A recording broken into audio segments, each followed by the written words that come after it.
right, I'll call the meeting to order.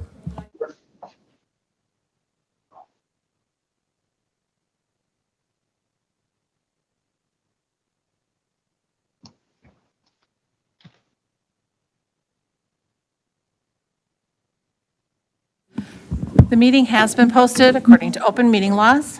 Roll call. President Johnson. Here. Trustee Renucci. Here. Commissioner Seeger. Here. Commissioner Batani. Here. Commissioner Hayes. Here. Commissioner Leaderhouse. Here. And Commissioner Morath. Thank you. Okay, before we get started, I just want to welcome back Scott Seeger. So thanks, Scott, for volunteering to come back and sit with us after a brief absence.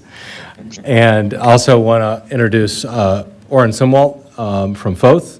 He'll be sitting in today, as we've talked about. Tim, who's online tonight, is transitioning off, and the board approved at our last village meeting going with FOTH for our zoning administration and planning needs. So he's going to be here just kind of listening in and, seeing how we do things tonight. And then it's going to be your show, I think, in June. I'm off on my month. So welcome. All right, so we will start with citizen participation. Per Village Resolution 2017-01, anyone wishing to address the Plan Commission during citizen participation will be allowed 5 minutes. Your subject must specifically relate to matters under the jurisdiction of the Plan Commission. Whether on the agenda or not, the Plan Commission should not engage in a discussion regarding comments because it was not part of the publicly noticed agenda. Upon conclusion of the citizen participation segment, members of the audience are not allowed further comment unless they're participating in a public hearing or specifically allowed by a majority vote of the Plan Commission due to involvement in an agenda item. That said, anybody for citizen participation? Going once. Going twice. Okay. I will close citizen participation. We'll move on to approve Plan Commission minutes from April 8th, 2024. I'll make a motion to approve the minutes as presented. Second. The date on those does need to be changed, and we will correct that. Yep. Okay. So subject to the correction. Any other questions or discussion? All those in favor? Aye. Opposed? Abstain. Scott abstains. Motion carries. Item 7, 4-lot certified survey map for commercial uses located at northwest corner of State Highway 20 and County ES, RA 514-00001, Gooden ES 20 LLC and ACG Development Number 4 LLC. Jason Heinen, agent, application 2024-08. Tim, and we've got Ray here as well, if there's any questions for him. Tim, you want to walk us through your memo? Good evening, everybody. So even though I did write the 4 staff memos, Oren has reviewed them, and if it's all right with you, he's able and willing to go through those. Obviously, I'll be here if there's any comments, questions, but again, at this point, I think Oren is on tap. Okay, sounds good. Oren, anything you want to highlight for us? Yeah. One of the things. There we go. Thank you. I think one of the things outlined in the staff report worth discussing with the Plan Commission, there was a comment to add a note to the CSM in regards to emergency vehicle turning maneuvers. This parcel is set up to have the 4 lots, obviously, and it's unique in that it is connected via a cross-access easement across some of those parcels, and the turning movements that are shown that have been provided by the petitioner go outside of that access area into some of the drive aisle space on some of the parcels that aren't yet decided what they're going to be in the future. And so there's some conceptual layouts shown on the turning movement documents for lots 3 and 4. We know for sure the Starbucks is going to be there because that's currently being built. And so that's just being put put out there that disclaimer should be put as a note on the CSM, that there could be an impact to how those future buildings for uses we don't even know yet could be laid out on those lots, subject to having to meet certain village requirements. And so it's just a acknowledgement that we don't know yet what those will be. So that's spelled out in Tim's report. So you've got your kind of boilerplate conditions and then some specific things following that. There's a lot of technical comments regarding the CSM that'll have to be resolved as depicted in some of the specific conditions. All right, thank you. Ray, anything as the applicant you want to say? The lots, 2, 3, and 4, you want me to stand up? Yeah, we got people online. You got Tim's online too. Okay. Okay. Lots 2, 3, and 4, obviously, we don't have any users yet, so I'd like to ask that we can kind of readjust the turn lanes when we get the users and know, the square footage of the buildings and so forth at that time. Any questions from the commission for Oren or for the applicant?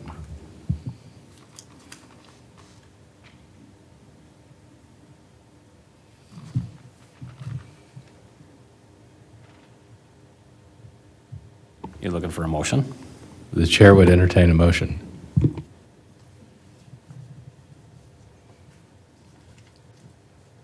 I would recommend to the village board approve the certified survey map based on the general specific conditions listed below. And there are 4 points in that description with staff and governmental approval, professional fees, payment of charges, survey responsibilities, and a list of 15 specific conditions. And Ray, 17. 18 specific conditions. And Ray, you're fine with all those? Yes. That's my motion. I'll second that. All right, any questions or discussion on the motion? All those in favor? Aye. Aye. Opposed? Motion carries. All right. Item 8, oops. Plan Commission review of new signage at Starbucks located at 1885 County ES, Gooden ES 20 LLC, and ACG Development Number 4 LLC. Jason Heinen, agent, application 2024-09. Oren, anything here highlight? Yeah, according to the staff report, the proposed signage generally meets the village's requirements. There is a caveat that the petitioner is proposing a wall sign along the drive-through, above the drive-through lane for the development. And that particular side of the building is not fronting a public right-of-way, and wall signs are only allowed on the elevations of a building facing a public right-of-way. And so it's pointed out that the code doesn't allow a sign in that particular position, so the approval is recommended subject to exclusion of that particular round sign with their Logo. main mermaid logo on it.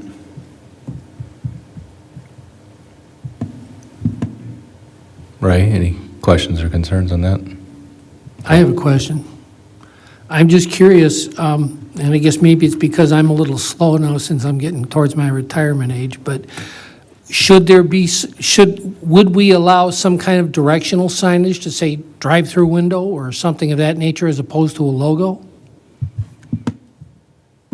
You can have directional signage if it doesn't have the corporate logo on it, and they do in their proposal have directional signage throughout the site. I just wanted to make sure we weren't going to cut things too short there, that's all. Yeah, then they've got their message board as well.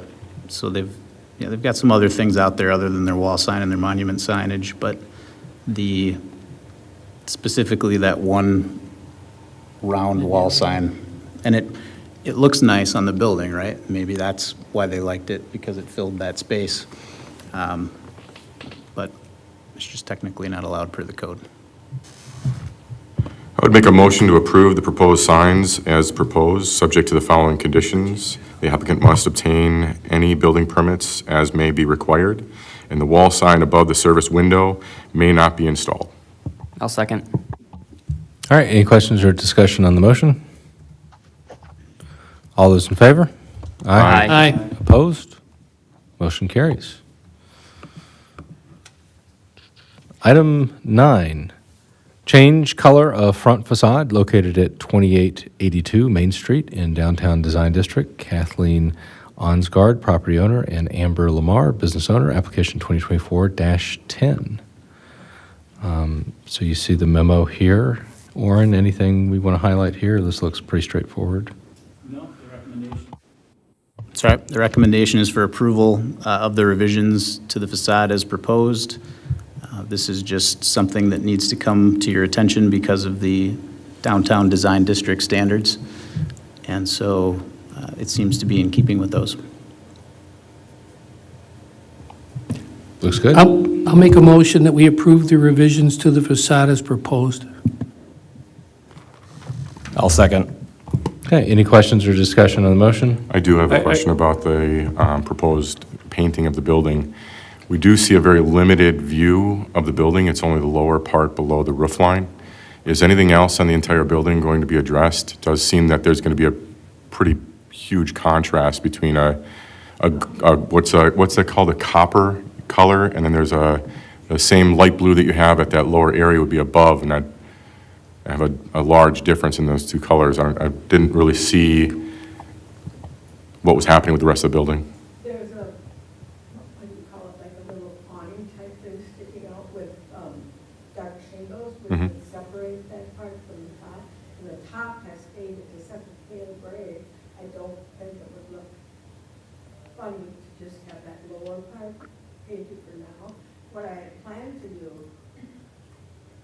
was apply for that grant, and I was gonna do some entire changing of the front of the building. But then things happened so fast, and Amber ended up buying the business and everything, and so now I'm just thinking of doing this to hold me over till I get it from that other Sure. part. Well, I'm excited. With that break in between, I think it'd be okay. And that color on the picture is a little brighter. It's not that orangey, it's a definite copper. It's real pretty with the stone. Sure. I'm sure it'd be a great match on that lower area, but I'm really excited to hear that you do have future plans for improving the rest of the building as well. Thank you. And that was my question I was going to ask too, is the second floor, what, if it was going to stay the same or if there's future painting for that, so you answered that, so thank you. Do you think if I did paint that whole building that same color, that would be acceptable?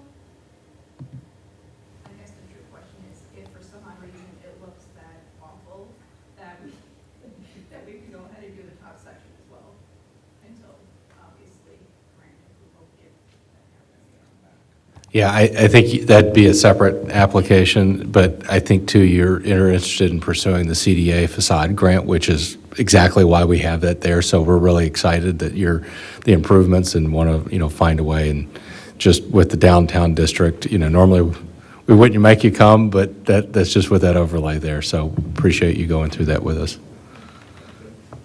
Yeah, I guess just driving by it tonight, the top, the paint is kind of faded a little bit, so you're going to have this nice bright bottom and then this faded top, so that'll be good to have it both taken care of sometime, yeah.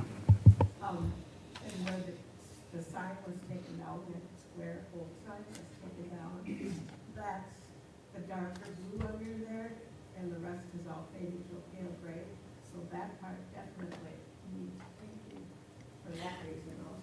And the vent that's above the window, is that going to be painted that same color, or is that going to be addressed in any way? I didn't really think about that. I thought it would probably stay the same. That's something that hair salons are supposed to have, is a fan. Get some of the, I see Scott's point, though, that if you had the nice copper color on that upper part and in the area around the doors, and then with the silver louvers up there for the fan, I think if they were the same copper color as the wall, they might blend in better. I would like to paint that door that color too. So it's all one color.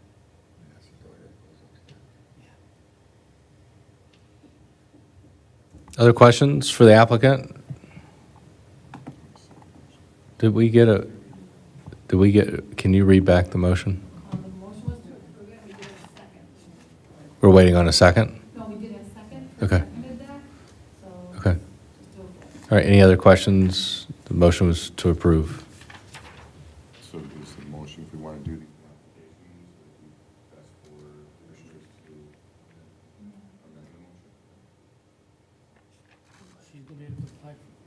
amend the motion? I would like to amend the motion to include that the louvered area above the window is painted in a matching color as the rest of the facade proposal, and the door as well.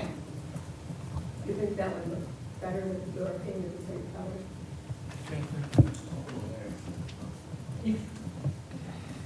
All right, we have a motion. Is there a second? I'll second it. Okay, we have an amendment. So first we'll, any questions or discussion on the amendment?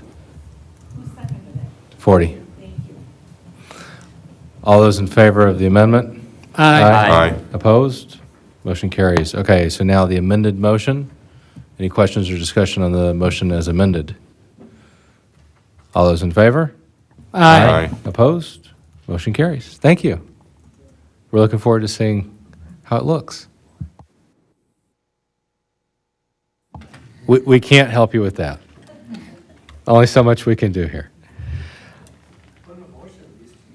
Yeah, we could make a motion, but it's kind of like old man yells at cloud, so.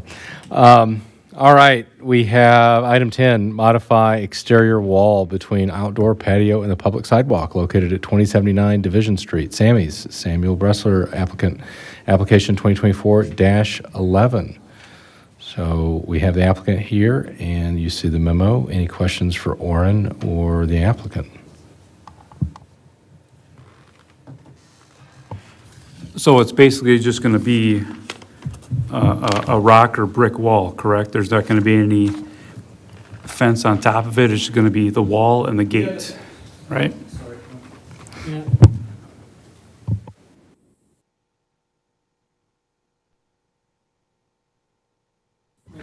Green means good, right? Okay. Yeah, so the fence, if you look at the other picture, it's a mess and it looks hideous, and I'm trying to do my best to work harder or smarter, not harder, and not have to fix it again. So I talked to Chief Wondrowski because when Chief Blaze was around, we had concerns about to address. But yeah, just the ability to put some portable partition between the public and where people are allowed to drink alcohol. So I'm trying to get away from the fence. Not fence, just the wall part is what I'd like to keep. Get away from the fence, make the wall taller. Conversation with Chief Swindrowski thinks that's totally fine. What I'd like to do in the sketch that I drew was just bring the wall to the sidewalk. So it's recessed right now, obviously like 4 or 5 feet. So I'd like to bring the wall to the sidewalk, make it taller, and add roughly make it roughly a 5 to 5.5 foot wall, and then like those pillars to kind of accent, make it look a little, dressy or whatever, is put the pillars up and have these be like 6 feet. Still have the gate that can open and, lock to not let people in, but it's nice for access, especially on like 4th of July week when people are walking around for the parade and stuff, so.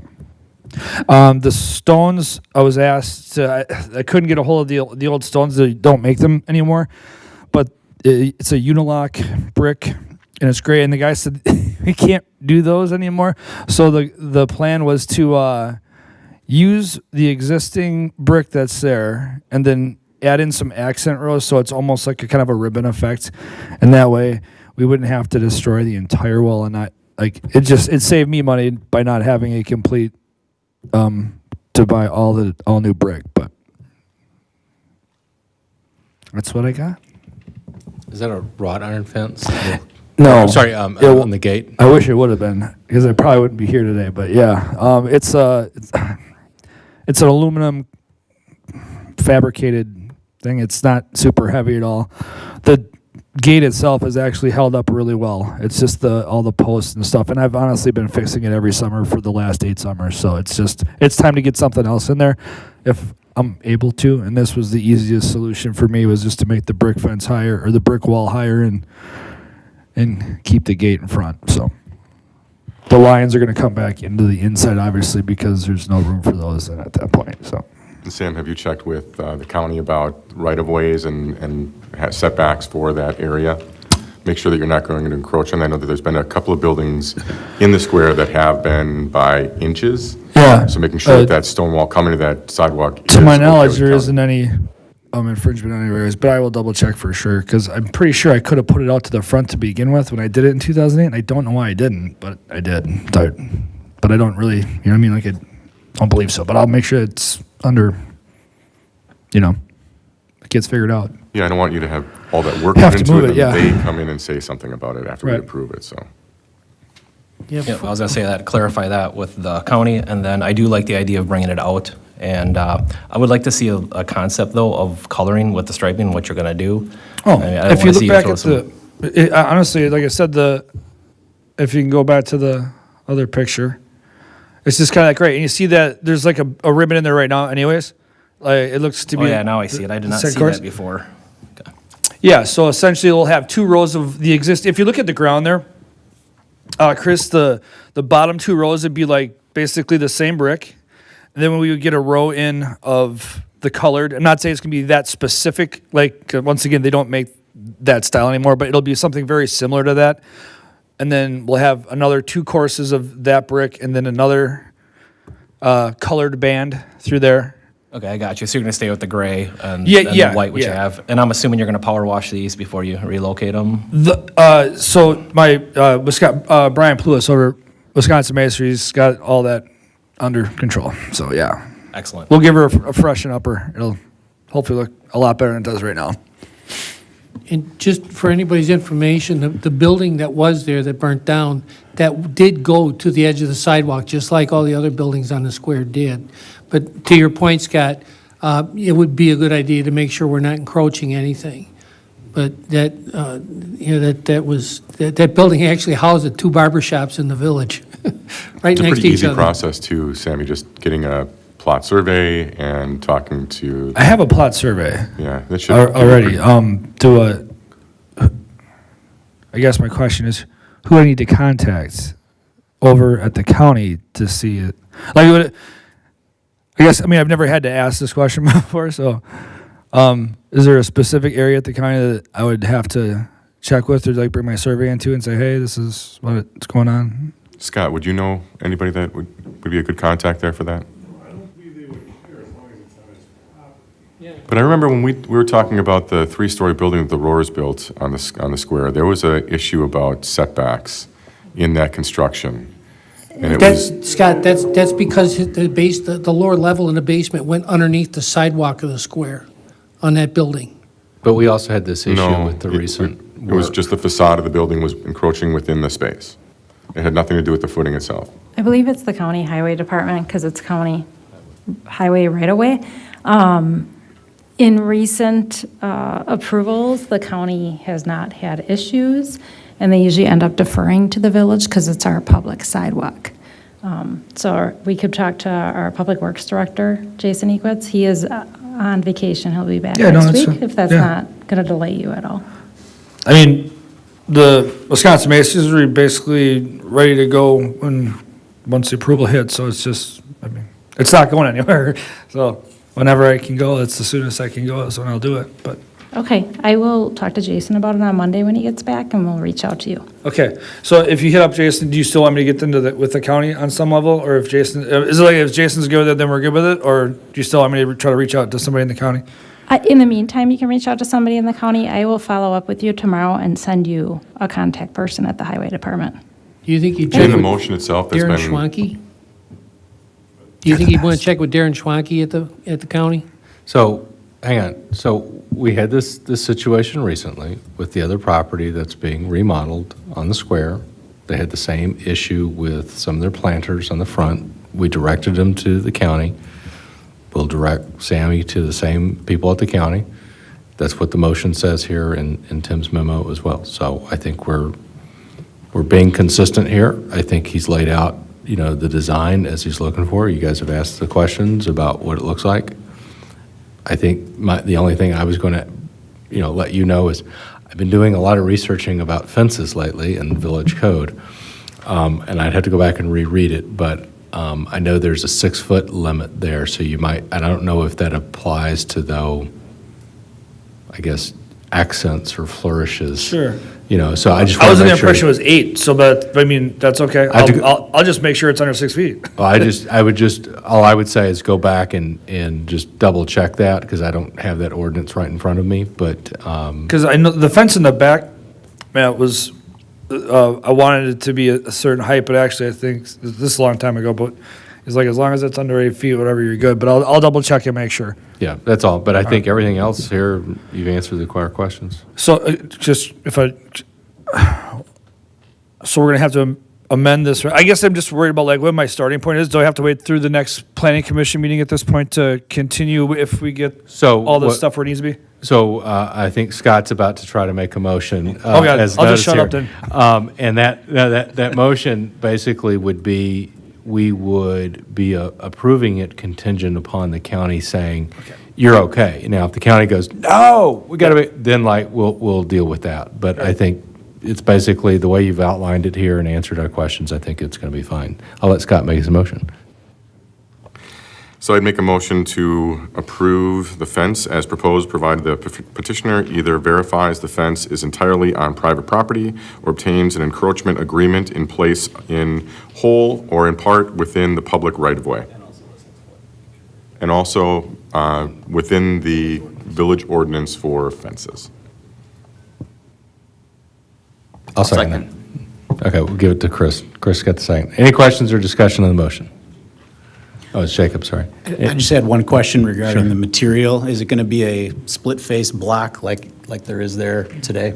So it will be a similar surface on the exterior of the We're block? actually repurposing that fence and using it as part of the new fence. So, yeah, it's gonna be the same concept, same look, same rocks, essentially. The capstone's gonna be the same.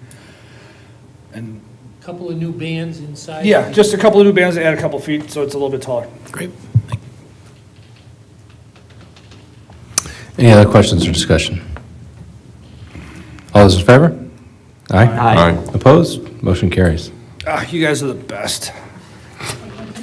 Can you hit the mic? Thank you. Thanks for putting up with our questions. All right, moving on to item 11, discussion related to food trucks and potential amendment of the zoning code.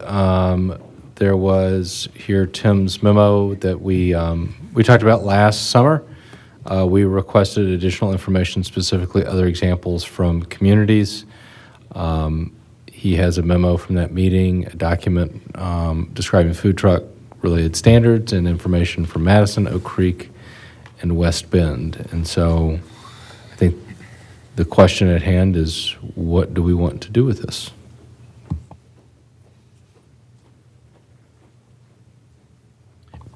And I believe the conversation from last summer was beyond the, hey, we've got an event on the square and we got some food trucks. This is like, hey, I'm a food truck vendor and I'm parked on the square, Monday through Friday every week.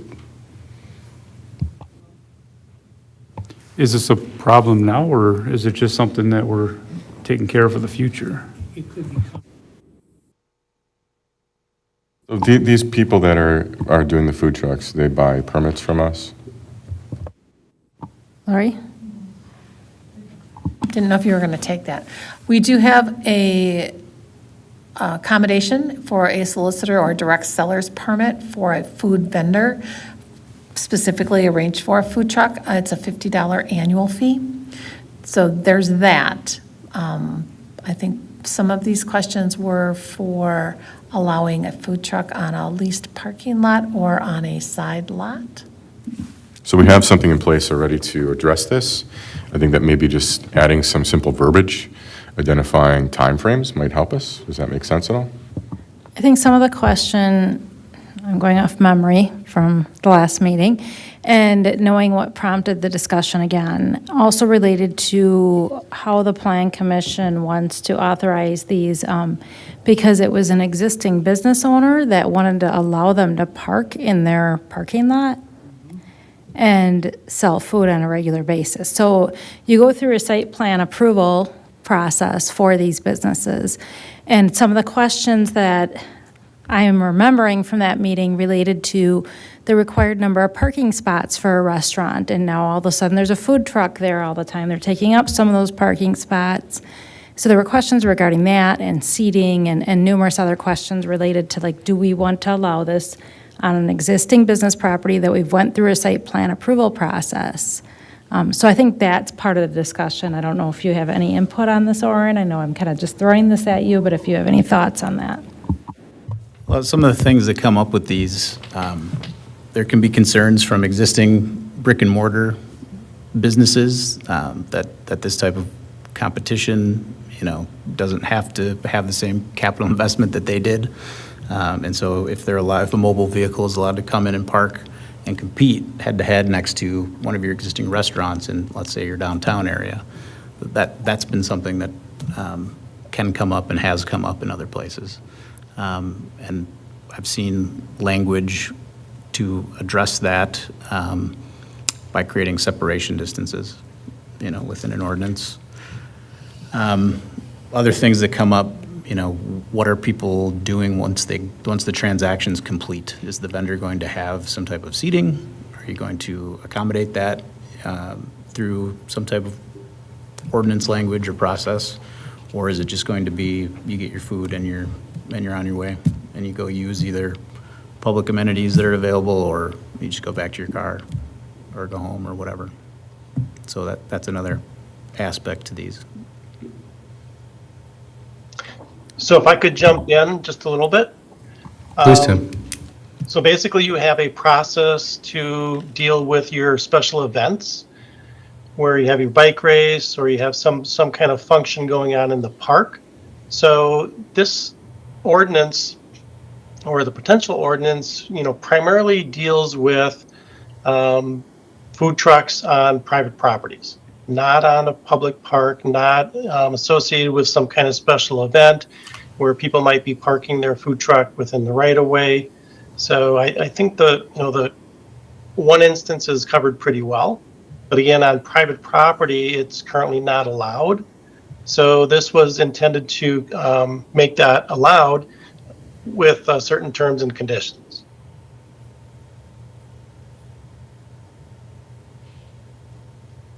Now it's all coming back to me. I believe we were talking about Quick Trip, right? Because they sell food already, they have outdoor seating, and they just wanted to be able to sell stuff during the summer, correct? Okay. No, I think we used Quick Trip as an example during our conversation. Is that what it was? Yeah, Okay. they weren't asking for food trucks. I have trouble remembering Yeah, yesterday, no. much less. I do food remember a trucks, but conversation about, like, Quick Trip has picnic tables, and I Yeah. think that came up when we talked about the seating issue that Oren And what we was. were gonna allow, not allow, or, Correct. We also Yeah. mentioned Menards at Burlington. They had that food truck there. People would come into the lot, get stuff, stop and get lunch. And just, my concern about that whole issue was if it's a business with a private property, even if he's a restaurant, if he wants to have a food truck there, if it's not opposed to competition, now, again, I understand you have to have a certain number of parking spaces available for the seating that's in the restaurant. But there's a couple other things that I was just looking at. I can bring them up later. I'd bring them up now. Well, the other thing is we mentioned about having a food truck or a trailer in a private parking lot, but, I not to pick on anybody, but I noticed that Milky's used to have the brat sales up there with the trailer, and Hanson's had the brat trailer up there. And is this going to fit that same criteria then? So, Tim, can you clarify, is the ordinance written is written right now, is it allowed on private property or not to sell to the public? The draft that was included in that staff memo dated July 6th only addresses private property. Okay, and that would allow it, which is not currently allowed on private property. That is correct. It's not currently allowed. So I guess what I'm struggling with a little bit tonight is what prompted this being back on the agenda was we had an inquiry from a business owner who I think this was originally why it was discussed, Lori. And they were going to come to citizen participation and speak, and they did not come. So we are potentially discussing this policy for one business owner that's requested it. I don't know if you fielded any other requests. Originally, when we brought this the first time, it was the same person who wanted to lease a portion of their parking lot to a food truck. But then there had also been a separate inquiry from a resident who happens to have a double lot on a main street, and they do a food truck somewhere else sometimes, and they wanted to be able to, every Tuesday, put their taco truck in their side yard. But that was residential zoning, too. That was residential zoning, so that one, we had a little bit different situation. This other one is in it's obviously in a business area. Well, I think this is something pursuing, maybe clarifying our ordinance a little bit moving forward and actually putting this as an agenda item, because food trucks aren't going away anytime soon. So it's something we should definitely dial in. I don't know how. I think it'd be helpful to see from some of these examples what their applications look like. Like, what are they at, what questions are they, do applicants have to answer? Do they have any concerns about parking? It seems to be our discussion is mostly focused on the impact around parking and not creating additional traffic because people And can't I find think what parking Oren spots. said with competing restaurants becoming an issue. I did like the information on the back sheet from the city of Oak Creek. It was informative.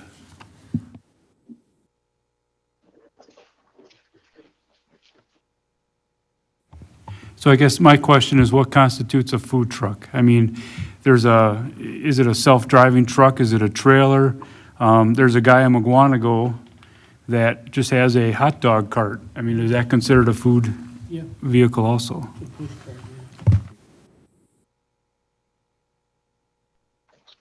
Yeah, this food code fact sheet, movable vehicles, interstate railway cars, push carts, trailers, or boats from which food is sold or served. You're required to hold 2 licenses, a service-based license and an MFE license. So, I mean, we would be, in essence, incorporating, requirements from the state, just like we do for restaurants. But, I think that's the other, we don't have a health inspector. But it seems like, the competition and the parking are our 2 concerns. So maybe if we saw some examples of how those things are addressed, that'd be good for a future agenda item. Okay? So Oren, you were talking about a distance thing. Are you talking about like no food truck can be like within 1,000 feet of a restaurant? Is that what you're kind of talking about? And I think where I've seen that example, it was specifically speaking to those being on the street, not necessarily on private property, which is a little different. So that would be an example of a community that allows these, permitting for these to be on a street in an area. Just so for information, the city of Oak Creek on the last page of our handout, at least the one I had, number 6, food truck parks shall be located a minimum of 500 feet away from any brick and mortar restaurant unless said restaurant is operating a truck within the food truck park as measured from the facility's property line. Like I said, that there's 10 points from the city of Oak Creek that most of them make a lot of sense.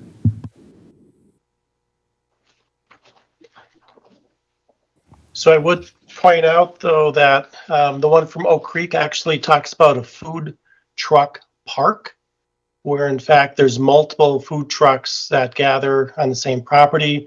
Again, it really doesn't identify if it's private property or public property. So that's the only caveat that I would mention about Oak Creek.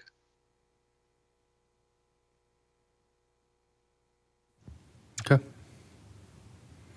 Any other questions or discussion? Otherwise, we'll look for, Orin, your thoughts on what you can dig up for us in a future agenda. All right, item 12, recommendations for future agendas. No, there's no packet materials in these, so comprehensive plan as it relates to affordable or workforce housing, tiny homes as accessory usage in residential zoning districts, use of shipping containers for residential properties, revise the application requirements for rezoning petitions, and potential regulations / information related to front yard setbacks on side-loaded homes. Anything else to add to that list? I guess what happened to the whole canopy carport thing? The polystructure, yeah, Yeah. that was going to be one of my questions. I think we want to make sure that gets back on here. That's probably number one. Yeah. Would we agree? Yeah, number 1 and number 2, probably the shipping containers. Yeah, I would agree. Okay. Other items? Okay. Our next meeting is June 10th at 6:30. I will make a motion to adjourn. Second. All those in favor? Aye. Aye. We are adjourned.